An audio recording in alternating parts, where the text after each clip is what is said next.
Felipe, young people from across the globe recently came here to UN headquarters in New York to share their recommendations about sustainable change, science, social inclusion.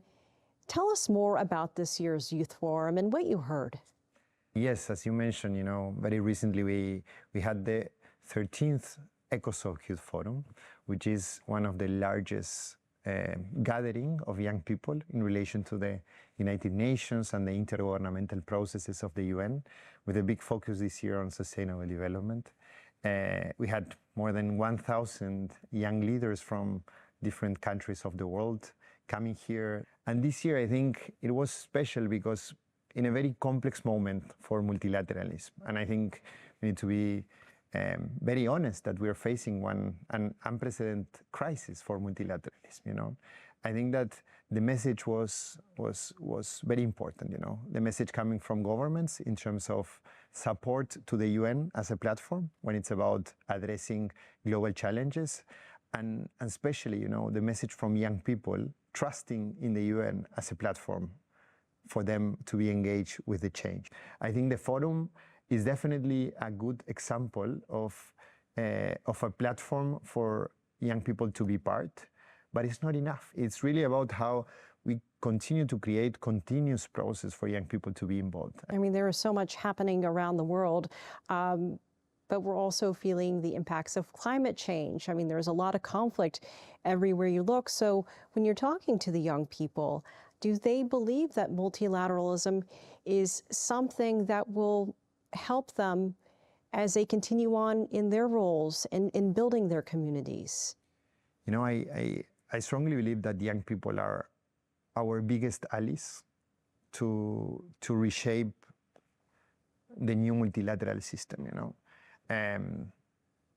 But this process needs multiple things to happen, And I think that at the center of this issue of participating, there's an issue in relation to trust. And I think that the real change needs to come more from an institutional perspective than really from young people. Young people are ready to be part of this, They're already implementing transformations and changes on their communities, And what they are doing, it's fully aligned with the Sustainable Development Goals and our common agenda, And it's really about how then, from an institutional perspective, we create those channels for this participation to be part of the formality. You are the first Assistant Secretary General for Youth Affairs, and you sort of straddle this line because you're part of the UN system, but you also are talking and engaging with young people around the world. Do you feel like their voices are being heard at the table? I think we need to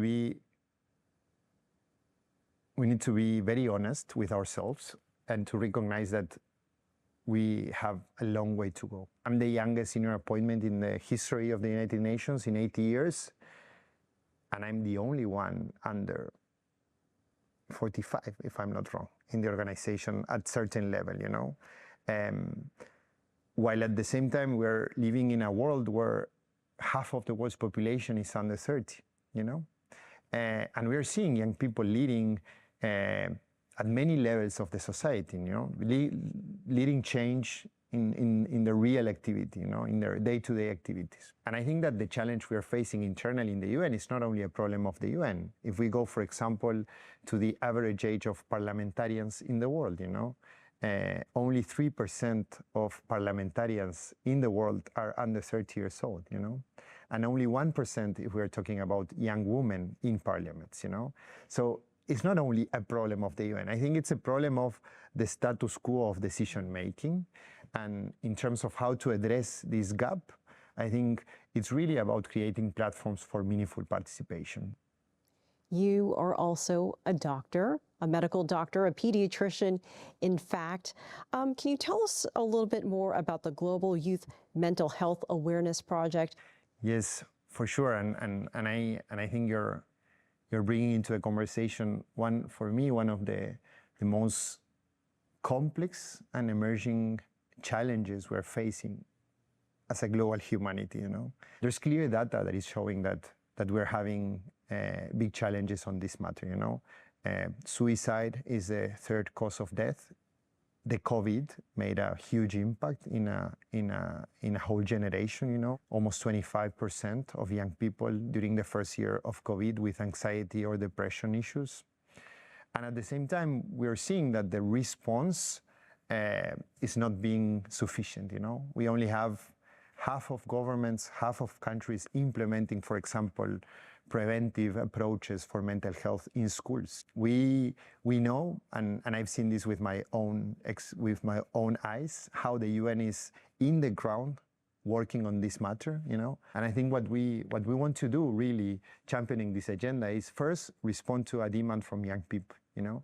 In every consultation in the last years, mental health is always one of the first three concerned topics by young people, you know. We've seen that we need also to bring a holistic approach to this matter, you know. We're talking about well-being of young people. This is a cross-cutting issue that has to do with a medical dimension, but also it's related to access to education. It's also related to the impact of social media in our lives. It's also related to the access we have to opportunities in relation to jobs, you know, and the job market. So we are working with a strong approach on having meaningful youth participation at the center of how to bring this discussion to the highest level, but also understanding that we need to build coalitions with civil society, with the private sector, with governments, and of course with the UN. 2025 is a big year here at the United Nations, 80 years since its founding. And the theme for this anniversary is building the future together. What is the role of younger generations when you put these words together, future and together? In this very complex scenario, you know, marked by conflicts, you know, and last year was the year with the highest amount of conflicts active since the Second World War. So since this organization was established. At the same time, we are facing, you know, geopolitical tensions that definitely are affecting, you know, the global platform that the UN represents.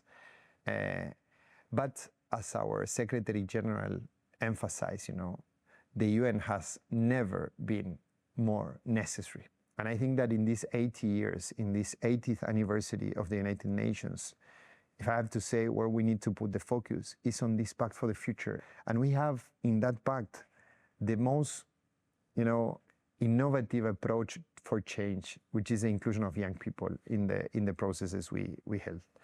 And I think that if we are able to put this into action, then we are going to be able to continue to be what this organization was founded for, you know, to be that common house, you know, where in our diversity we build common goals and we make the changes for the future. Assistant Secretary General Felipe Paullier, thank you for joining us. Thank you very much, Elaine.